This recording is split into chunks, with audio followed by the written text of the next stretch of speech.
നത്തിങ്ങിൻ്റെ sub ബ്രാൻഡായിട്ടുള്ള CMF അവരുടെ ആദ്യത്തെ phone CMF phone 1 16,000 രൂപയ്ക്ക് ഈ ഒരു ഫോൺ വെർത്താണോ? ഇതിലും നല്ല ഫോണുകൾ വേറെ ഉണ്ടോ? ഈ ഫോണിൻ്റെ ഡിസ്പ്ലേ എങ്ങനെയുണ്ട്, ക്യാമറ എങ്ങനെയുണ്ട്, ബാറ്ററി എങ്ങനെയുണ്ട്, പെർഫോമൻസ് എങ്ങനെയുണ്ട് തുടങ്ങിയ പല ജാതി ഡൗട്ടുകൾ പലർക്കും ഉണ്ടാകും. അപ്പോൾ ഈ ഒരു ഫോൺ നിങ്ങൾ വാങ്ങാൻ വേണ്ടിയിട്ട് പ്ലാൻ ഇടുന്നുണ്ട് എന്നുണ്ടെങ്കിൽ നിങ്ങൾക്ക് ഈ ഫോൺ ഓക്കെ ആണോ, നിങ്ങളുടെ പർപ്പസുകൾ ചെയ്യാൻ വേണ്ടിയിട്ട് ഈ ഫോൺ ഓക്കെ ആണോ എന്നുള്ളത് നിങ്ങൾക്ക് അറിയണമെന്നുണ്ടെങ്കിൽ തീർച്ചയായിട്ടും ഈ വീഡിയോ മുഴുവനായിട്ട് സ്കിപ്പ് ചെയ്യാതെ കാണാൻ വേണ്ടിയിട്ട് ശ്രമിക്കുക. കാരണം ഒരു മാസത്തോളം ഹാർഡായിട്ട് എന്നെ യൂസ് ചെയ്തുകൊണ്ടുള്ള ഒരു റിവ്യൂ ആണ് ഞാൻ ഇന്ന് ഈ വീഡിയോയിലൂടെ നിങ്ങൾക്ക് മുമ്പിൽ അവതരിപ്പിക്കാൻ വേണ്ടിയിട്ട് പോകുന്നത്. നിങ്ങൾ ഈ ഫോണിൻ്റെ അൺബോക്സിങ് കണ്ടിട്ടില്ലെങ്കിൽ ഞാൻ പെട്ടെന്നുള്ള ഒരു അൺബോക്സിങ് ഒന്ന് കാണിച്ചു തരാം. ഡീറ്റെയിൽ ആയിട്ടുള്ള അൺബോക്സിങ് വേണമെങ്കിൽ പലരും അൺബോക്സ് ചെയ്ത വീഡിയോസ് യൂട്യൂബിൽ അവൈലബിൾ ആണ്, നിങ്ങൾക്ക് അത് എടുത്ത് ചെക്ക് ചെയ്ത് നോക്കാം.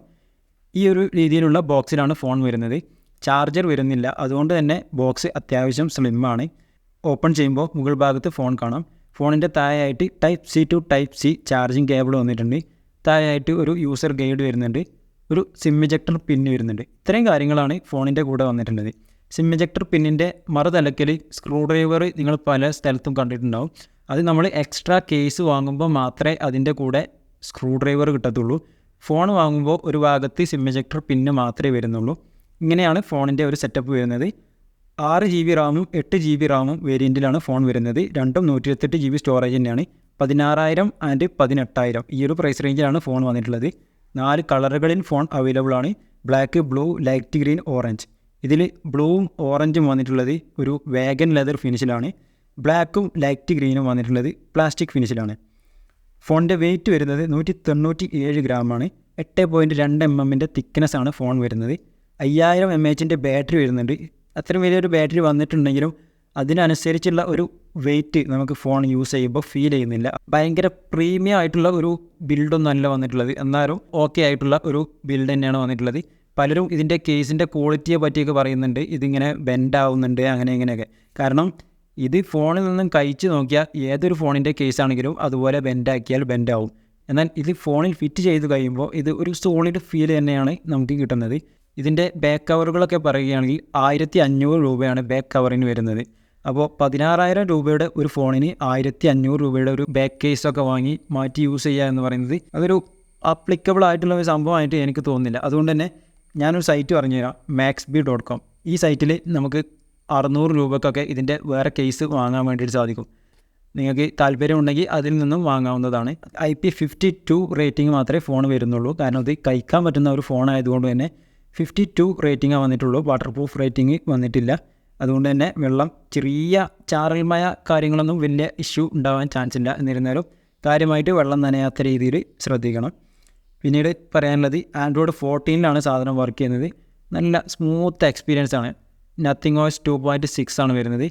ഞാൻ ഈ ഫോൺ വാങ്ങാനുള്ള മെയിൻ കാരണം എന്ന് പറയുന്നത് മീഡിയാടെക്കിൻ്റെ ഡിമെൻസിറ്റി 7300 പ്രൊസസ്സർ, 4 നാനോമീറ്ററിൻ്റെ പ്രൊസസ്സറാണ്. ഒക്ടാ കോർ പ്രൊസസ്സറുകളാണ് വന്നിട്ടുള്ളത്. ആ ഒരു പ്രൊസസ്സറും നത്തിങ് OSൻ്റെ ഒരു ഇംപ്ലിമെൻറ്റേഷനും കൂടി വരുന്ന ഒരു ഫോൺ 16,000 രൂപയ്ക്ക് കിട്ടുക എന്ന് പറയുമ്പോൾ അത്യാവശ്യം നല്ല ഒരു ഡീലായിട്ടാണ് എനിക്ക് തോന്നിയിട്ടുള്ളത്. അത് തന്നെയാണ് എനിക്ക് വാങ്ങി യൂസ് ചെയ്തപ്പോഴും തോന്നിയിട്ടുള്ളത്. നല്ല രീതിയിലുള്ള ഒരു സോഫ്റ്റ്വെയർ എക്സ്പീരിയൻസ്, നല്ല സ്മൂത്ത് എക്സ്പീരിയൻസ് നമുക്ക് ഈ ഫോൺ നൽകുന്നുണ്ട്. അത് മാത്രമാണ് എനിക്ക് ഈ ഫോണിൻ്റെ ഒരു ഹൈലൈറ്റ് ആയിട്ട് പറയാനുള്ളത്. കാരണം ഇതിൻ്റെ ബാക്ക് കേസ് മാറ്റുക എന്ന് പറയുന്നത് അതൊക്കെ ഭയങ്കര സംഭവമായിട്ട് എടുത്ത് പറയേണ്ട കാര്യമില്ല.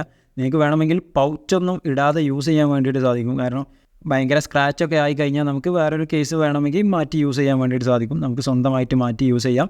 അതേപോലെ നമ്മുടെ ഡ്രസ് കോഡിനനുസരിച്ച് കേസ് മാറ്റാം. അങ്ങനെയൊക്കെ യൂസിങ് ഉണ്ട് എന്നുണ്ടെങ്കിലും കേസിൻ്റെ വില വെച്ച് നോക്കുമ്പോൾ അതൊരിക്കലും അപ്ലിക്കബിൾ ആയിട്ട് എനിക്ക് തോന്നുന്നില്ല. നേരെ മറിച്ച് ഇതിൻ്റെ പെർഫോമൻസ് സൈഡ് നോക്കുകയാണെങ്കിൽ നല്ല കിടിലം പെർഫോമൻസ്. 16,000 രൂപയ്ക്ക് അതല്ലെങ്കിൽ 20,000 രൂപയുടെ താഴെ ഇത്ര നല്ല ഒരു സോഫ്റ്റ്വെയർ എക്സ്പീരിയൻസും ഇത്ര നല്ലൊരു പെർഫോമൻസും ഉള്ള വേറെ ഒരു ഫോണും നിങ്ങൾക്ക് കിട്ടില്ല.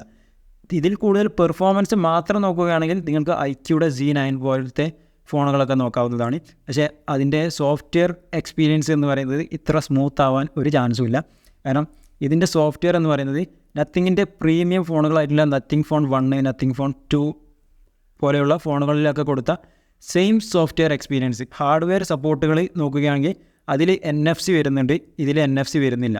അതുപോലത്തെ സംഭവങ്ങൾ ഹാർഡ്വെയർ ലെവലിലുള്ള കാര്യങ്ങൾ മാറ്റി നിർത്തിയാൽ സോഫ്റ്റ്വെയർ സൈഡ് മാത്രം നോക്കുകയാണെങ്കിൽ അതിൽ കൊടുത്ത എല്ലാ ഓപ്ഷൻസും അതേപോലെ തന്നെ അവരുടെ ബഡ്ജറ്റ് സീരീസ് ആയിട്ടും ഈ ഫോണിലും കൊടുത്തിട്ടുണ്ട്.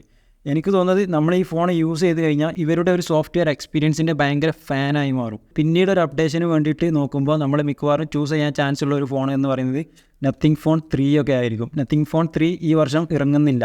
അതിൽ AI ഇംപ്ലിമെൻറ്റേഷനൊക്കെ ഭയങ്കര കാര്യമായിട്ട് തന്നെ അവന്മാർ നോക്കുന്നുണ്ട്. അതുകൊണ്ട് തന്നെ ഈ ഒരു വർഷം നത്തിങ് 3 ഇറക്കാനുള്ള സംഭവം ഒഴിവാക്കി അത് അടുത്ത വർഷമായിരിക്കും ഇറങ്ങുക. പക്ഷേ അത് ഇറങ്ങുന്ന സമയത്ത് നല്ല കിടിലൻ സാധനം തന്നെ ആയിരിക്കും. അപ്പോൾ മിക്കവാറും ഇത് യൂസ് ചെയ്യുന്ന ആളുകൾ നേരെ അതിലേക്ക് ചാടാനുള്ള നല്ലൊരു ചാൻസ് ഉണ്ട്. കാരണം നത്തിങ്ങിൻ്റെ ഫോൺ 1ഉം 2 ഒക്കെ നോക്കുകയാണെങ്കിൽ അത്യാവശ്യം ഒരു ഹൈ എൻഡാണ്. 30, 40, 42 രൂപയുടെ ഫോണുകളാണ്. അപ്പോൾ ഈ 16,000 രൂപയ്ക്ക് സാധാരണക്കാരുടെ ഇടയിലേക്ക് ഇവരുടെ ഒരു സോഫ്റ്റ്വെയർ എക്സ്പീരിയൻസിൻ്റെ ടേസ്റ്റ് ഇറക്കി കൊടുത്തു കഴിഞ്ഞാൽ അവന്മാർ പിന്നീട് ഒരു അപ്ഡേഷന് നോക്കുന്ന സമയത്ത് നത്തിങ്ങിൻ്റെ പ്രീമിയം ഫോണുകൾ തന്നെ വാങ്ങാനുള്ള ചാൻസ് ഉണ്ട്. അതേപോലെ എനിക്ക് ഇതിന് ഭയങ്കരമായിട്ട് യൂസ്ഫുൾ ആയിട്ട് തോന്നിയ വേറൊരു സംഭവമാണ് ഇതിൻ്റെ റാം മാനേജ്മെൻറ്റ്. നമ്മളിതിൽ കുറേ ആപ്ലിക്കേഷൻ ഒരേ സമയത്ത് ഓൺ ചെയ്തിട്ടാലും നമുക്ക് ഏതൊരു ആപ്ലിക്കേഷനും നമ്മൾ എവിടെ വെച്ചാണോ ഇത് ബാക്ക് അടിച്ചത് അവിടെ നിന്ന് തന്നെ അത് ഓപ്പൺ ചെയ്ത് കണ്ടിന്യൂസ് ആയിട്ട് യൂസ് ചെയ്യാൻ വേണ്ടിയിട്ട് സാധിക്കും. ഞാനിതിൻ്റെ മുമ്പ് യൂസ് ചെയ്തിരുന്നത് റിയൽമിയുടെ ഒരു ഫോണായിരുന്നു. ആ ഫോണിൽ റാം മാനേജ്മെൻറ്റ് എന്ന് പറയുന്നത് ഇതിനെ വെച്ച് നോക്കുമ്പോൾ വളരെ ശോകമായിട്ടാണ് എനിക്ക് തോന്നുന്നത്. കാരണം അതിലൊരു 2-3 ആപ്ലിക്കേഷൻ മാത്രമേ റാം ഒരു സമയത്ത് മാനേജ് ചെയ്യത്തുള്ളൂ. അതിലേറെ ആപ്ലിക്കേഷൻ ഓപ്പൺ ചെയ്ത് കഴിഞ്ഞാൽ ആദ്യം ഓപ്പൺ ചെയ്ത ആപ്ലിക്കേഷനെല്ലാം റീസ്റ്റാർട്ടായിട്ട് മാത്രമേ വീണ്ടും തുറക്കത്തുള്ളൂ. എന്നാൽ ഈ ഒരു ഫോണിൽ ഇത്രയും ആപ്ലിക്കേഷൻ ഞാനിപ്പോൾ ഓപ്പൺ ചെയ്ത് വെച്ചിട്ടുണ്ടെങ്കിലും ഞാൻ മുമ്പ് തുറന്നു വെച്ച ഏതെങ്കിലും ഒരു ആപ്ലിക്കേഷൻ സെലക്ട് ചെയ്ത് നോക്കുമ്പോൾ ഞാൻ എവിടെയാണോ നിർത്തിയത് അവിടുന്ന് എനിക്ക് കണ്ടിന്യൂസ് ആയിട്ട് യൂസ് ചെയ്യാൻ വേണ്ടിയിട്ട് സാധിക്കുന്നുണ്ട്. നല്ല ഒരു കിടിലൻ റാം മാനേജ്മെൻറ്റ് സിസ്റ്റം നമുക്ക് ഈ ഒരു പ്രൈസ് റേഞ്ചിൽ കിട്ടുന്നുണ്ട് എന്നുള്ളതും ഈ ഒരു ഫോണിൻ്റെ ഒരു ബെനിഫിറ്റാണ്. അതേപോലെ തന്നെ എനിക്കിഷ്ടപ്പെട്ട മറ്റൊരു സംഭവമാണ് ഇതിലെ വിഡ്ജറ്റുകൾ. ഒരുവിധം എല്ലാ സംഭവങ്ങളും നമുക്ക് വിഡ്ജറ്റ് ആയിട്ടുകൊണ്ട് നമുക്ക് ആഡ് ചെയ്യാൻ വേണ്ടിയിട്ട് സാധിക്കും. അതായത് മൊബൈൽ ഡാറ്റ, ഹോട്ട്സ്പോട്ട്, ഇവിടെ കണ്ടോ കോമ്പസ് വരെ നമുക്ക് വിഡ്ജറ്റായിട്ട് ആഡ് ചെയ്യാൻ വേണ്ടിയിട്ട് സാധിക്കും. ഇത് നമുക്ക് ഫോണിൽ തന്നെ നമുക്ക് വേറൊരു ആപ്ലിക്കേഷൻ തുറക്കാതെ തന്നെ കോമ്പസൊക്കെ ചെക്ക് ചെയ്യാൻ വേണ്ടിയിട്ട് സാധിക്കും. അതേപോലെ തന്നെ ഇവിടെ ആഡ് ചെയ്യുന്ന അതേപോലെ തന്നെ ലോക്ക് സ്ക്രീനിലും നമുക്ക് വേണ്ട സൈസിൽ ആഡ് ചെയ്യാൻ വേണ്ടിയിട്ട് സാധിക്കും എന്നുള്ളതാണ് മറ്റൊരു പോയിൻറ്റ്. നമുക്ക് സാധാരണ ഫോണൊക്കെ നോക്കുകയാണെങ്കിൽ അവർ തന്നിട്ടുള്ള ഒരു സൈസിലായിരിക്കും ആഡ് ചെയ്യാൻ വേണ്ടിയിട്ട് സാധിക്കുക. എന്നാൽ ഈ ഒരു ഫോണിൽ നമുക്ക് വേണ്ട സൈസിൽ വേണ്ട ഓപ്ഷൻ നമുക്ക് സെറ്റ് ചെയ്തുകൊണ്ട് ആഡ് ചെയ്യാൻ വേണ്ടിയിട്ട് ലോക്ക് സ്ക്രീനിലും ഹോം സ്ക്രീനിലും ആഡ് ചെയ്യാൻ വേണ്ടിയിട്ട് സാധിക്കും. ഭയങ്കര കൂളായിട്ടുള്ള ഒരു ഫീച്ചറായിട്ട് എനിക്ക് തോന്നിയിട്ടുണ്ട്. നത്തിങ്ങിൻ്റെ ഒരു ഐക്കണുകളുണ്ട്, ഫുൾ ബ്ലാക്ക് ഐക്കണുകളാണ്.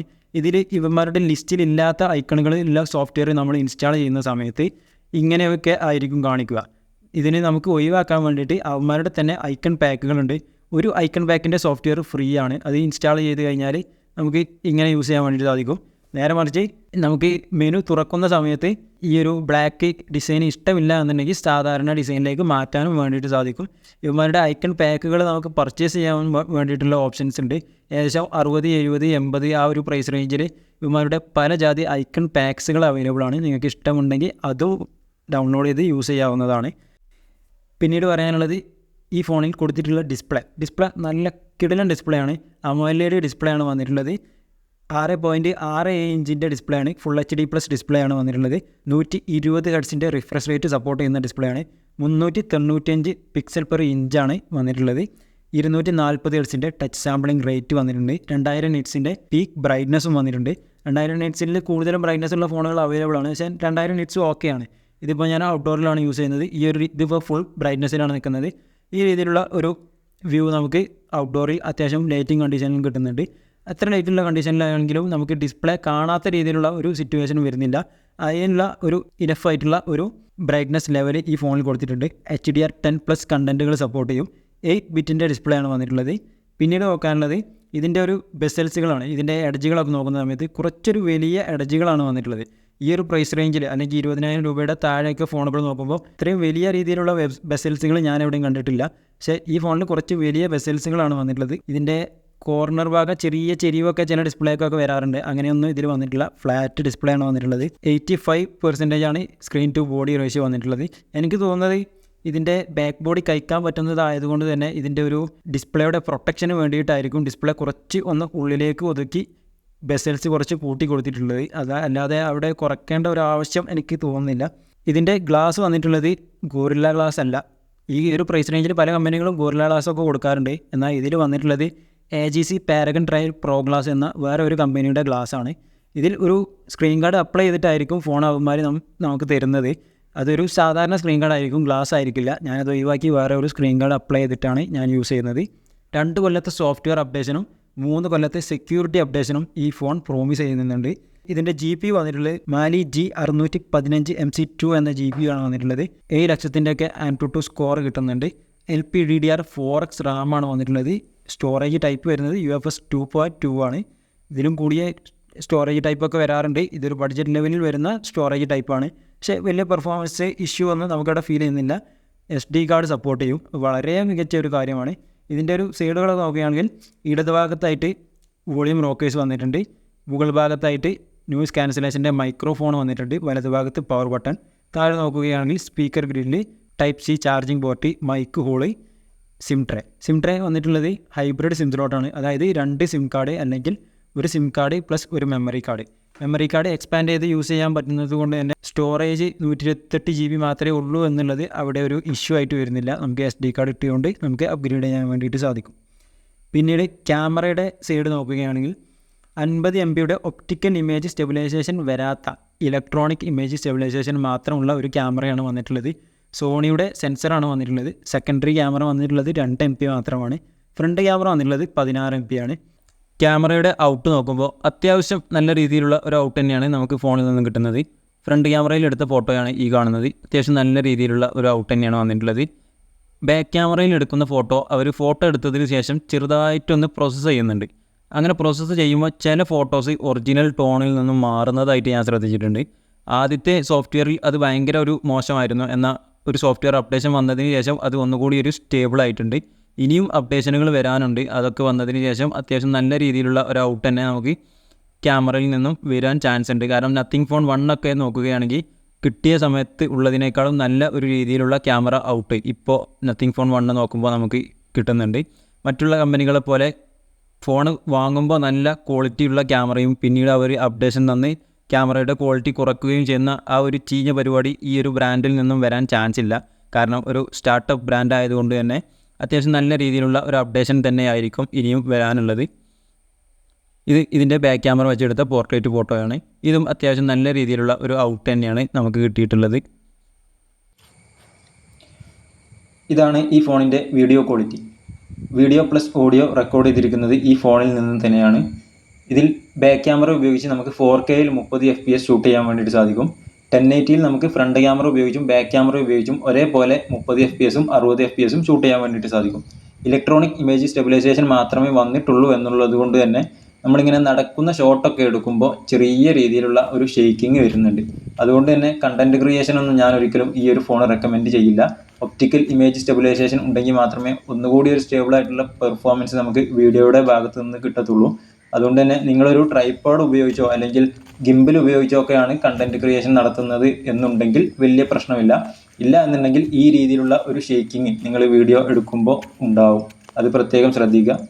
എനിക്ക് തോന്നുന്നത് കുറച്ചുകൂടി ഒരു നല്ലൊരു പെർഫോമൻസ് സ്റ്റാർട്ട് ചെയ്യുന്നത് ഒരു 23,000 25,000 ആ ഒരു റേഞ്ചിൻ്റെ മുകളിലേക്കാണ് നല്ലൊരു ക്യാമറ പെർഫോമൻസ് ഉള്ള ഡിവൈസുകളൊക്കെ ഇപ്പോൾ അവൈലബിൾ ആയിട്ടുള്ളത്.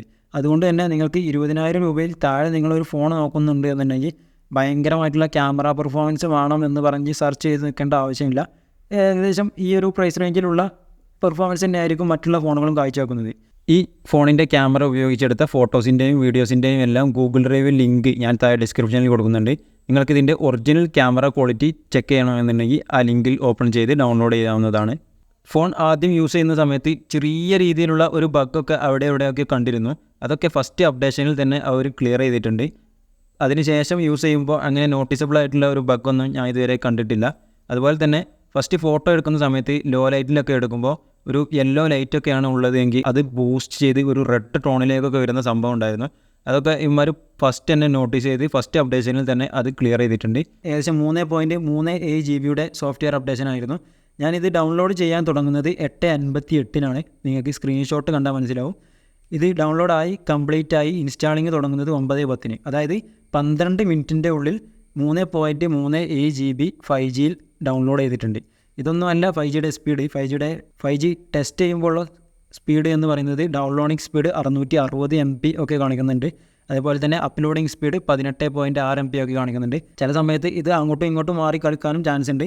ഇതിൻ്റെ ഒരു 5G ബാൻഡുകളൊക്കെ നോക്കുകയാണെങ്കിൽ 10 5G ബാൻഡുകൾ വന്നിട്ടുണ്ട്. Wi-Fi 6ൻ്റെ സപ്പോർട്ട് വരുന്നുണ്ട്. ബ്ലൂടൂത്ത് വെർഷൻ 5.3 വരുന്നുണ്ട്. NFC വരുന്നില്ല. NFC വന്നിരുന്നെങ്കിൽ ഒന്നുകൂടി നന്നായിരുന്നു. പിന്നീട് 3.5mm ഓഡിയോ ജാക്കും വരുന്നില്ല.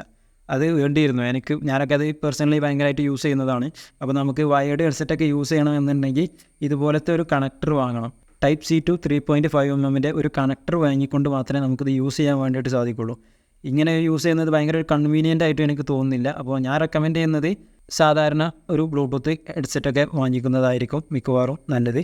പിന്നീട് ഇതിൽ സ്റ്റീരിയോ സ്പീക്കറുകൾ വരുന്നില്ല. അതായത് ഈ ഒരു പ്രൈസ് റേഞ്ചിൽ ഇറങ്ങുന്ന ചില കമ്പനികളൊക്കെ 2 സ്പീക്കറുകൾ കൊടുക്കാറുണ്ട്. അതായത് താഴെ ഭാഗത്തൊന്നും മുകൾ ഭാഗത്തൊന്നും നമ്മുടെ ഇയർ പീസിൻ്റെ അവിടെ ഉള്ള സ്പീക്കർ ലൗഡ് സ്പീക്കറായിട്ട് വർക്ക് ചെയ്യും. നമ്മൾ വീഡിയോ ഒക്കെ കാണുന്ന സമയത്ത് ഭയങ്കര ഒരു ഡോൾബി എഫക്റ്റ് നമുക്ക് അവിടെ ഫീൽ ചെയ്യാൻ ചാൻസ് ഉണ്ട്. ആ ഒരു സംഭവം ഇതിൽ വരുന്നില്ല. താഴെ ഭാഗത്തായിട്ട് സിംഗിൾ ഫയറിംഗ് സ്പീക്കർ മാത്രമേ വരുന്നുള്ളൂ. സ്പീക്കറിൻ്റെ ഒരു ക്വാളിറ്റി ഒന്ന് ചെക്ക് ചെയ്ത് നോക്കാം.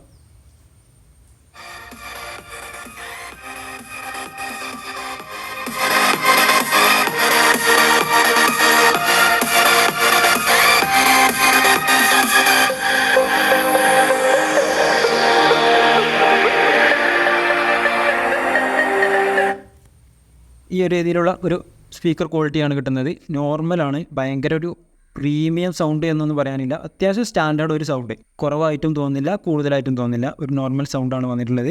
ഗെയിമിങ്ങിൻ്റെ ഒക്കെ കാര്യം പറയുകയാണെങ്കിൽ അത്യാവശ്യം കുഴപ്പമില്ലാത്ത രീതിയിൽ എല്ലാ ഗെയിമും നമുക്ക് ഇതിൽ കളിക്കാൻ വേണ്ടിയിട്ട് പറ്റും. ഒരു 60 FPS ഇട്ട് എല്ലാ ഗെയിമും നമുക്ക് സ്മൂത്തായിട്ട് തന്നെ കളിക്കാൻ വേണ്ടിയിട്ട് പറ്റും.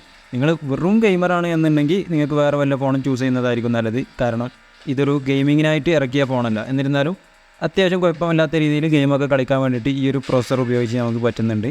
അതിലേറെ എനിക്കിഷ്ടപ്പെട്ടത് എഡിറ്റിംഗാണ്. എഡിറ്റിങ്ങിന് ഒരു ആപ്റ്റായിട്ടുള്ള ഒരു ഫോണായിട്ടാണ് എനിക്കിത് തോന്നുന്നത്. കാരണം അത്യാവശ്യം വലിയൊരു ഡിസ്പ്ലേ ഉണ്ട്, അത്യാവശ്യം കുഴപ്പമില്ലാത്ത പെർഫോമൻസൊക്കെ വെച്ച് നോക്കുമ്പോൾ നമുക്ക് ഈ വീഡിയോ എഡിറ്റിംഗ് കാര്യങ്ങളൊക്കെ നല്ല സ്മൂത്തായിട്ട് ചെയ്യാൻ വേണ്ടിയിട്ട് പറ്റുന്നുണ്ട്. ഡിസ്പ്ലേ ഫിംഗർ പ്രിൻറ്റ് നോക്കുകയാണെങ്കിൽ നല്ല സ്മൂത്തായിട്ട് തന്നെ വർക്ക് ചെയ്യുന്നുണ്ട്. ചില റിവ്യൂവിലൊക്കെ ഞാൻ കണ്ടിട്ടുണ്ടായിരുന്നു സ്മൂത്തല്ല, കുറച്ചൊരു ലാഗ് ഉണ്ട് കാര്യങ്ങളൊക്കെ. പക്ഷേ അങ്ങനെയൊന്നും എനിക്ക് ഫീൽ ചെയ്യുന്നില്ല. 16,000 രൂപയ്ക്ക് ഈ ഒരു പെർഫോമൻസ് ഓക്കെയാണ്, നല്ല രീതിയിലുള്ള ഒരു പെർഫോമൻസ് തന്നെ ഉണ്ട്. ഇവിടെ ചിലപ്പോൾ ഒരു മൈക്രോ സെക്കൻഡുകളുടെയൊക്കെ മാറ്റം ചിലപ്പോൾ ഫിംഗർ പ്രിൻറ്റിൻ്റെ കാര്യത്തിൽ ചിലപ്പോൾ സംഭവിക്കുന്നുണ്ടായിരിക്കാം, എനിക്കറിയില്ല. ഒരു പ്രീമിയം ഫോണൊക്കെ വെച്ച് കമ്പയർ ചെയ്ത് നോക്കുമ്പോൾ. പക്ഷേ ആ ഒരു മൈക്രോ സെക്കൻഡ് കൊണ്ട് നമ്മളിവിടെ എത്തിപ്പെടാനൊന്നും പോകുന്നില്ല. അതുകൊണ്ട് തന്നെ ഇത് ഓക്കെയാണ്, വേറെ പ്രശ്നമൊന്നും ഫിംഗർ പ്രിൻറ്റിൻ്റെ ഭാഗത്ത് പറയാനില്ല. ബാറ്ററി നോക്കുകയാണെങ്കിൽ 5000 mAh ബാറ്ററിയാണ് വന്നിട്ടുള്ളത്. 33 വാട്ടിൻ്റെ ഫാസ്റ്റ് ചാർജിങ് സപ്പോർട്ട് വരുന്നുണ്ട്. പക്ഷേ ഫാസ്റ്റ് ചാർജർ തരുന്നില്ല. ഫാസ്റ്റ് ചാർജർ കൂടി തന്നിരുന്നെങ്കിൽ ഇത് ഒരു ബെസ്റ്റ് ഡീലായിരുന്നു 16,000 രൂപയ്ക്ക്. പക്ഷേ ഫാസ്റ്റ് ചാർജർ കിട്ടുന്നില്ല. ഞാൻ ചാർജ് ചെയ്യാൻ വേണ്ടിയിട്ട് യൂസ് ചെയ്യുന്നത് ഫോർട്രോണിക്സിൻ്റെ ഈ ഒരു ചാർജറാണ്. 25 വാട്ടിൻ്റെ ചാർജറാണ്. ഇത് ഞാൻ 600 രൂപയ്ക്കാണ് വാങ്ങിയിട്ടുള്ളത്. ഏകദേശം ഒരു 20% ചാർജ് ചെയ്യുകയാണെങ്കിൽ 1 മണിക്കൂറിൻ്റെ ഉള്ളിൽ തന്നെ ഫുള്ളാവുന്നുണ്ട്.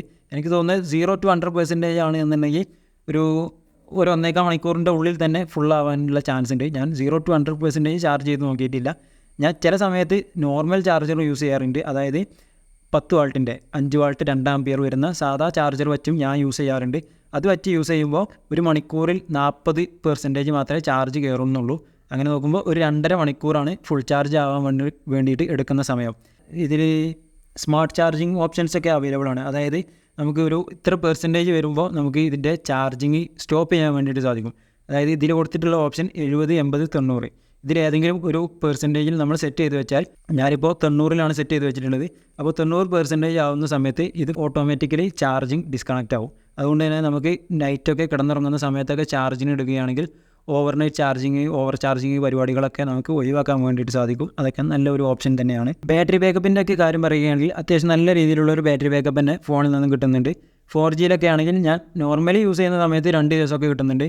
അത്യാവശ്യം കുഴപ്പമില്ലാത്ത നല്ല രീതിയിലുള്ള ഒരു യൂസൊക്കെ വരുന്ന സമയത്ത് 1.5 ദിവസം ഒക്കെയാണ് കിട്ടുന്നത്.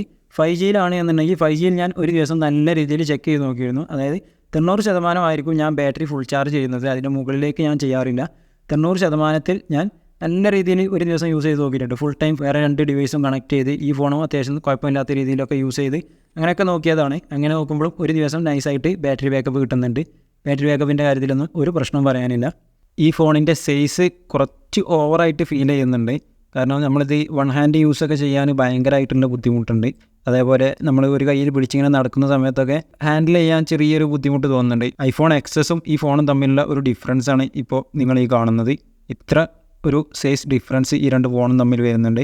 പിന്നീടൊരു കാര്യം പറയാനുള്ളത് 2 മാസത്തിൻ്റെ ഉള്ളിൽ ബിഗ് ബില്യൺ ഡേയ്സൊക്കെ ഫ്ലിപ്കാർട്ടിൽ വരാൻ ചാൻസ് ഉണ്ട്. അങ്ങനെ വരുന്ന സമയത്ത് നിങ്ങൾ ഈ ഫോൺ വാങ്ങാൻ നോക്കുകയാണെങ്കിൽ നിങ്ങൾക്ക് ഇപ്പോൾ അർജൻറ്റ് ഇല്ല എന്നുണ്ടെങ്കിൽ ആ സമയത്ത് കുറച്ചുകൂടി ഒരു പ്രൈസ് ഡ്രോപ്പ് എന്തായാലും ഉണ്ടാകാൻ ചാൻസ് ഉണ്ട്. ആ സമയത്ത് വാങ്ങുന്നതാവും ഒന്നുകൂടി നന്നായിരിക്കുക. ഇതിൻ്റെ പൗച്ച്, ഞാനൊരു പൗച്ച് വാങ്ങി യൂസ് ചെയ്തിട്ടുണ്ട്. കാരണം ഇതിൻ്റെ ഒരു ക്യാമറ ബമ്പ് കുറച്ച് പൊന്തി നിൽക്കുന്നുണ്ട്. അതുകൊണ്ട് തന്നെ നമുക്കൊരു സേഫ്റ്റിക്ക് വേണ്ടിയിട്ട് ഞാനൊരു ട്രാൻസ്പെറൻറ്റ് കേസ് വാങ്ങിയിട്ടുണ്ട്. ഈ ഒരു കേസ് ആമസോണിൽ നിന്നും വാങ്ങിയതാണ്. 140 രൂപയായിരുന്നു. ഈ ഒരു കേസിൻ്റെയും നേരത്തെ ഞാൻ കാണിച്ച ഒരു പോർട്രോണിക്സിൻ്റെ ഒരു ചാർജറുണ്ട്. ആ ഒരു ചാർജറിൻ്റെയും ലിങ്ക് ഞാൻ താഴെ ഡിസ്ക്രിപ്ഷനിൽ കൊടുക്കുന്നുണ്ട്. ഫോണിൻ്റെ ലിങ്ക് കൊടുക്കുന്നുണ്ട്. നിങ്ങൾക്ക് ഈ ഫോണിനെ സംബന്ധിച്ച് എന്ത് വിധமான ഡൗട്ട് ഉണ്ടെങ്കിലും നിങ്ങൾക്ക് ധൈര്യമായിട്ട് താഴെ കമൻറ്റ് ചെയ്യാം. ഞാൻ തീർച്ചയായിട്ടും അതിന് റിപ്ലൈ തരുന്നതായിരിക്കും. വിത്തിൻ 24 hours അതിൻ്റെ റിപ്ലൈ നിങ്ങൾക്ക് കിട്ടുന്നതായിരിക്കും. അപ്പോൾ നിങ്ങൾക്ക് വീഡിയോ ഇഷ്ടപ്പെട്ടിട്ടുണ്ടെങ്കിൽ വീഡിയോ ലൈക്ക് ചെയ്യുക, ചാനലൊന്ന് സബ്സ്ക്രൈബ് ചെയ്യുക. തുടർന്നും ഇതുപോലുള്ള വീഡിയോസ് നിങ്ങൾക്ക് ലഭിക്കുന്നതിനായി തൊട്ടടുത്ത് വരുന്ന ബെല്ലൈക്കൺ കൂടി എനേബിൾ ചെയ്യുക. ഈ ഫോണിൻ്റെ തുടർന്നുള്ള വീഡിയോസും വരുന്നുണ്ട്. കാരണം ഇതിൻ്റെ ക്യാമറ പെർഫോമൻസ് ഒന്നുകൂടി ബെറ്റർ ആയിക്കൊണ്ട് നമുക്ക് എങ്ങനെയൊക്കെ ഊറ്റാം, അതായത് തേർഡ് പാർട്ടി ആപ്ലിക്കേഷൻസൊക്കെ യൂസ് ചെയ്തുകൊണ്ട് ഇതിൽ നിന്നും നല്ല രീതിയിലുള്ള ക്യാമറ ഔട്ട് നമുക്ക് എങ്ങനെ കിട്ടും, അതുപോലെ തന്നെ ഇതിൻ്റെ ഒരു UI എക്സ്പീരിയൻസിൽ നമുക്ക് കണ്ടെത്താനാവാത്ത കുറേ സംഭവങ്ങളൊക്കെ ഒന്ന് റിസർച്ച് ചെയ്തതിന് ശേഷം അതിൻ്റെ ഒരു വീഡിയോസും വരുന്നുണ്ട്. അപ്പോൾ നിങ്ങൾക്ക് stay tuned for that. Thank you.